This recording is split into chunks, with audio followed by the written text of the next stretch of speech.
what is the backstory of Footprints Possibilities?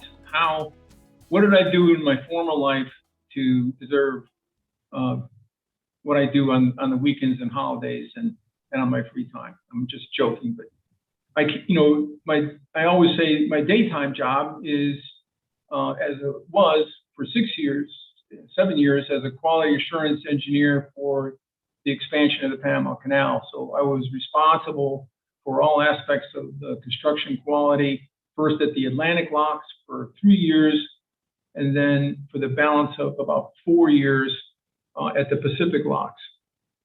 And I continue to work as a consultant with my same American company, helping the client close what's called the punch list or the deficiency list. And now, unfortunately, which is very common, not anything that has to do with Panama, defending against claims that the contractor would have as to how the contract was performed. This is very common, and the larger the construction contract, the larger the claim is going to be. I mean, it's just almost de rigueur anywhere you go.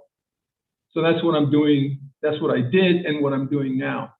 But and I've been doing it for 12 years. Starting 9 years ago, I was at home and I got an email, and I got copied, and it was from the Internal Revenue Service. Nothing catches your attention as an email from the Internal Revenue Service. So I opened it, and I realized that my wife had the opportunity to have a 501c3 company issued to her, which was called Footprint Possibilities. And it was fully chartered, private charity, IRS recognized. And it was in the end of its 4th year of existence. The IRS reminded her that it had no activity, meaning there wasn't any IRS form work filed stating that the company was in fact active. And that after 5 years of inactivity, the 501c3 charter would be canceled. So I thought about this, talked to my wife about it. We kicked it around. She said, yeah, I was going to do this and I was going to do that, but I just can't find the energy or opportunity to do it. And for some bizarre reason, I thought that I could. And I said, well, if you're not going to do anything with it, maybe I can do something with it. And I said, I'm an engineer. Based on my previous comment as to the disparity, the chasm that exists in a country which is both first world and developing world at the same time, within very, very short distances, I saw an opportunity as an engineer to put the nonprofit to work.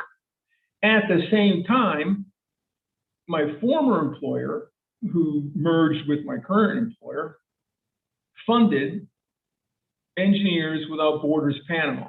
And in fact, not only funded it, but I'm one of the charter directors that started Engineers Without Borders Panama. We're a subsidiary of Engineers Without Borders International. So the two things happened almost at the same time. I decided to implement and activate Footprints Possibilities, and at the same time, my company generously funded Engineers Without Borders Panama. And so we started looking for projects that engineers look for. And I settled on and focused on basically water and wastewater. In other words, I really do believe there's many different ways you can help communities of need or people that don't have full access to many different things.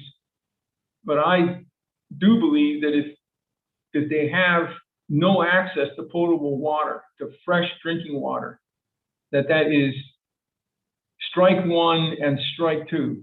And they're probably not going to be able to go to work. They're not going to be able to send their kids to school. They're not going to be able to cook. It's very difficult to live without drinking water. I don't think any of us really understand how difficult that is to not be able to find water that's safe to drink. And you can say, well, it rains, so rainwater. Well, you can't. I mean, rainwater is very good, I guess, if you can catch it right away before it gets activated by normal bacteria, but if you store it even for a day, it becomes what's called raw water, and it will make you sick.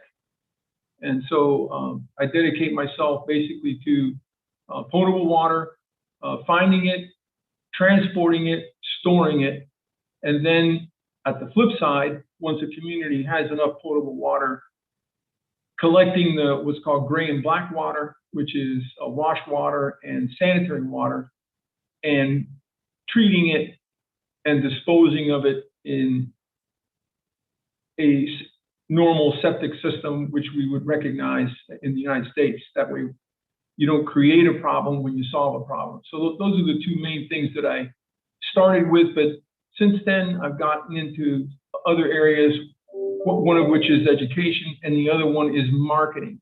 I'm a Google charity. I have a very generous monthly allowance from Google, and I help companies market their sites. One of them is in Ghana, and one of them is in Kenya. So that allows you to see the palette that you can work on.